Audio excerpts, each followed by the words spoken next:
Hello दोस्तों, स्वागत है आपका स्टॉक मार्केट की एक और नई वीडियो में। दोस्तों, आज की इस वीडियो में हम बात करेंगे यस बैंक लिमिटेड के एक न्यूज़ के रिगार्डिंग, जिसकी वजह से इसका प्राइस में बहुत ज़्यादा अपर डायरेक्शन मूवमेंट देखने को मिल सकता है। हमने देखा कि यस बैंक में इतना बड़ा क्राइसिस आया, इसका एनपीए बहुत ज़्यादा बढ़ गया और साथ ही इसके जो एमडी राणा थे उनको जेल वेल भी हो गई, क्योंकि इसमें बहुत ज़्यादा इरेगुलरिटी देखने को मिला। लेकिन अब जो है वो लगातार कंपनी जो है वो अच्छा खासा अपना परफॉर्मेंस कर रही है और क्वार्टर फोर का भी रिजल्ट इसका शो किया। क्वार्टर फोर का रिजल्ट में भी इसने अच्छा खासा परफॉर्म किया, जिसकी वजह से लग रहा है कि आने वाले समय में ये कंपनी अच्छा खासा कर सकती है, यस बैंक लिमिटेड। और अब जाकर के एक ऐसा न्यूज़ निकल के आ रहा है जिसकी वजह से लग रहा है कि ये जो है वो आने वाले समय में अच्छा खासा मूवमेंट देखने को मिलेगा इसके प्राइस पे, क्योंकि कंपनी का जो बिजनेस है उसके रिगार्डिंग ये न्यूज़ है। तो हम इसी बारे में इस वीडियो में बात करेंगे। लेकिन दोस्तों, अगर आपने मेरे चैनल को अभी तक सब्सक्राइब नहीं किया तो आप मेरे चैनल को सब्सक्राइब कर लीजिए और बेल आइकन को ऑन कर दीजिए, ताकि ऐसे स्टॉक मार्केट से रिलेटेड वीडियो आप तक आसानी से पहुंच सके और आप स्टॉक मार्केट से अपडेटेड रह सके। तो चलिए दोस्तों, वीडियो शुरू करते हैं। दोस्तों, अभी जो आपको गिरावट देखने को मिल रहा है वो इसलिए गिरावट देखने को मिल रहा है क्योंकि पूरा मार्केट का ही गिरा हुआ है। चाहे हम निफ्टी की बात करें, बैंक निफ्टी की बात करें या फिर हम सेंसेक्स की बात करें, पूरा मार्केट जो है वो अभी गिरा हुआ है। और अपने इन्वेस्टरों का जो है वो 7.5 लाख करोड़ जो है वाइप आउट हो चुका है, जिसकी वजह असर जो है इसमें भी देखने को मिल रहा है। वहीं 5 दिन की बात करते हैं तो देखिए 5 दिन में लगभग 10% गिर चुका है। लेकिन अगर 6 महीने की बात करते हैं तो अपने इन्वेस्टर को 16% का रिटर्न दे चुका है, और अगर एक साल की बात करते हैं तो देखिए 40% का अपने इन्वेस्टर को रिटर्न दे चुका है। तो हम इसी बारे में बात करेंगे कि आखिर इसको लेकर के क्या न्यूज निकल के आ रही है। लेकिन चलिए दोस्तों, हम देख लेते हैं एक झलक। सबसे पहले हम मार्केट कंडीशन को देख लेते हैं। तो अगर हम बात करते हैं बीएसई सेंसेक्स की, तो बीएसई सेंसेक्स आज जो है वो 0.36% आपका जो है वो अपर डायरेक्शन में जाता हुआ दिख रहा है, आप यहाँ पे देख सकते हो, ठीक है। लेकिन अगर हम बात करते हैं ओवरऑल, तो ओवरऑल अगर हम 5 दिन की बात करते हैं तो 5 दिन में देखिए आपका कितना ज्यादा गिरा है, लगभग 1.84% से गिर गया, जो कि आपका 1361 पॉइंट से आपका नीचे गिरा है। वहीं अगर हम एक महीने की बात करते हैं तो एक महीने में 1580 पॉइंट से गिर गया। तो आप देख सकते हो कि मार्केट जो है वो हैवीली गिरावट में है, जिसका असर आपको बीएसई सेंसेक्स के देखने को मिल रहा है, ठीक है। अगर हम बात करते हैं निफ्टी फिफ्टी की, तो निफ्टी फिफ्टी देखिए आज के दिन आपका 0.44% से बढ़ा है, यानी कि 97 पॉइंट से बढ़ा है।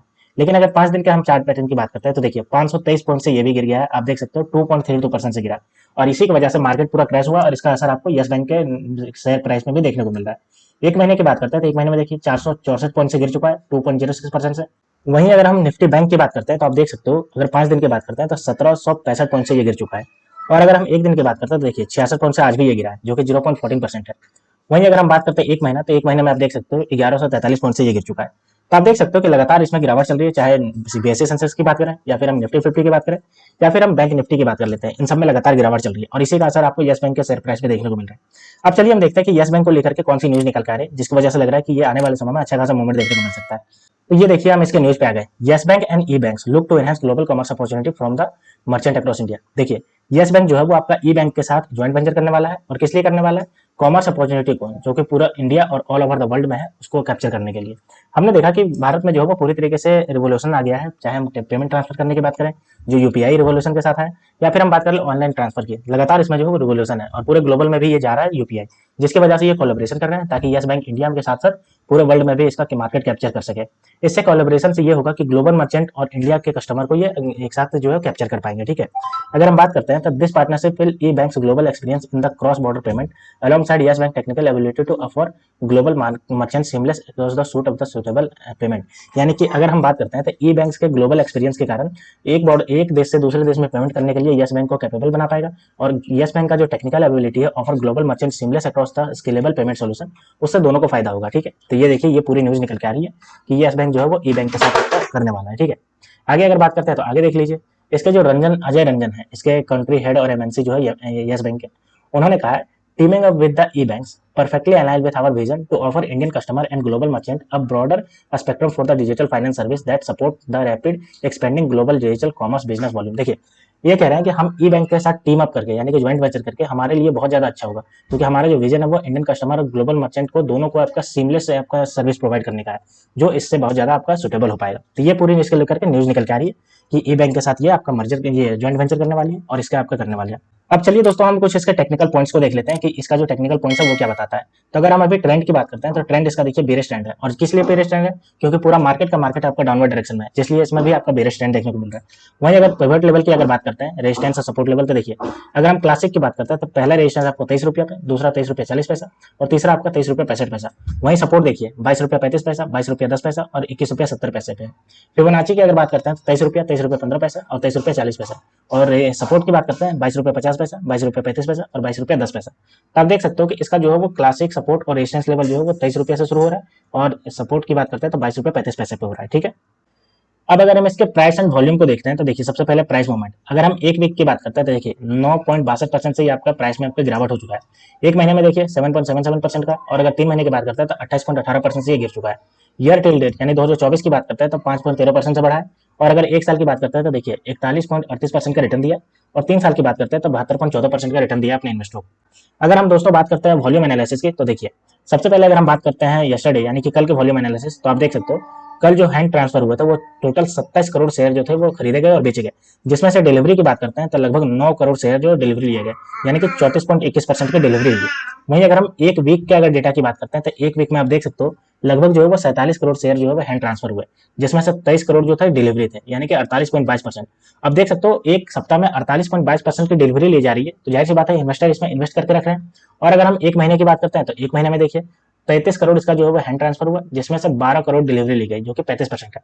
तो ये भी आपका दिखाता है कि इसमें 35%, उसके बाद अगर एक वीक की बात करते हैं तो 48%, और अगर हम यस्टरडे की बात करते हैं तो 34% की डिलीवरी ली गई है। तो ये सब डिलीवरी जो ली गई है ये आपका बहुत ज्यादा पॉजिटिव साइन दिखाता है, क्योंकि इन्वेस्टर इसमें इन्वेस्ट कर रहे हैं, जो आपको बताता है। ठीक है दोस्तों, अगर हम ब्रोकरेज रिसर्च की बात करते हैं कौन कौन से ब्रोकर क्या क्या साइन दे रहे हैं, तो देखिए आईसीआईसी सिक्योरिटी जो है वो इसका सेल का साइन दे रहा है। और अगर बात करते हैं आईसीआईसी सिक्योरिटी दूसरे, तो देखिए ये भी दूसरा जो है वो 14 रुपये टारगेट पे रिड्यूस करना बोल रहा है। वहीं अगर एमके ग्लोबल फाइनेंस सर्विस की बात करते हैं तो ये भी सेल का साइन दे रहा है। लेकिन प्रभुदास लीलाधर की बात करते हैं तो ये इसको होल्ड करके रखने कह रहा है, और टारगेट प्राइस इसका जो 59 रुपया कह रहा है।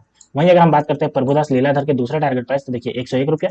और अरिहंत कैपिटल मार्केट की बात करते हैं तो देखिए टारगेट इसका जो है 187 रुपये का टारगेट दे रहा है। तो ओवरऑल बात करते हैं तो देखिए ये जो है वो सबसे ज्यादा जो है आपको सेल और रिड्यूस करने की ही बात कर रहे हैं, कोई भी बाई करने की बात नहीं कह रहा है, बस इसको जो है वो होल्ड करके रखने की बात कह रहा है। दोस्तों अब अगर हम इंस्टीट्यूशनल इन्वेस्टर होल्डिंग की अगर चेंजेस की बात करते हैं तो देखिए म्यूचुअल फंड की अगर बात करते हैं मार्च 2024 तक में, तो देखिए 3 म्यूचुअल फंड इसमें और जुड़े हैं, और ये टोटल बढ़ करके 15 हो गया। आप देख सकते हो इनकी जो टोटल होल्डिंग है वो 0.19% हो गया, और चेंजेस की बात करते हैं तो 0.05% से चेंजेस हुआ। अगर हम एफआईआई और पीएफआई यानी कि फॉरेन पोर्टफोलियो इन्वेस्टर या फिर फॉरेन इंस्टीट्यूशनल इन्वेस्टर की बात करते हैं, तो इसमें देखिए 25 जो है वो और अधिक इसमें जो जुड़े हुए हैं, और टोटल बढ़ करके 467 हो गया। तो देख सकते हो इसमें जो टोटल होल्डिंग है वो 11.11% हो गया, और चेंजेस की बात करते हैं तो 0.39% से चेंज हुआ। तो देखिए एफआईआई या फिर म्यूचुअल फंड दोनों ने अपने होल्डिंग बढ़ाया है, जो कि पॉजिटिव साइन है। म्यूचुअल फंड ने 3 एक्स्ट्रा जुड़े हैं, और अगर एफआईआई और एफपीआई की बात करते हैं तो 25 इसमें नए जुड़े हैं। और देखिए म्यूचुअल फंड का जो है वो 0.19% होल्डिंग, और अगर एफआईआई की बात करते हैं तो 11.11% से होल्डिंग है। तो ये आपका भी पॉजिटिव साइन दिखाता है। ठीक है, अब दोस्तों हम इसके फंडामेंटल को देख लेते हैं यस बैंक। तो देखिए अभी इसका जो प्राइस है 22 रुपये 40 पैसे पे जाकर के बंद हुआ। आज देखिए मार्केट की वजह से 0.66% की गिरावट में बंद हुआ। मार्केट कैप देखिए 64,584 करोड़ मार्केट कैप है। वहीं आरओसी की बात करते हैं तो 6.29% आरओसी है, आरओई देखिए 3.23% है। बुक वैल्यू देखिए 13.8 है, और अगर बात करते हैं ईपीएस तो 0.45 रुपये से। हाई और लो देखिए 14 रुपया 10 पैसे से 32 रुपये 80 पैसे गया है, और फेस वैल्यू की बात करते हैं 2 रुपये का फेस वैल्यू। तो आप देख सकते हो इसका मार्केट कैप जो वो 64,584 है, और इसका आरओसी जो आपका 6.29% से आपका बढ़ता गया है, जो कि कंपनी धीरे धीरे रिकवर कर रही है।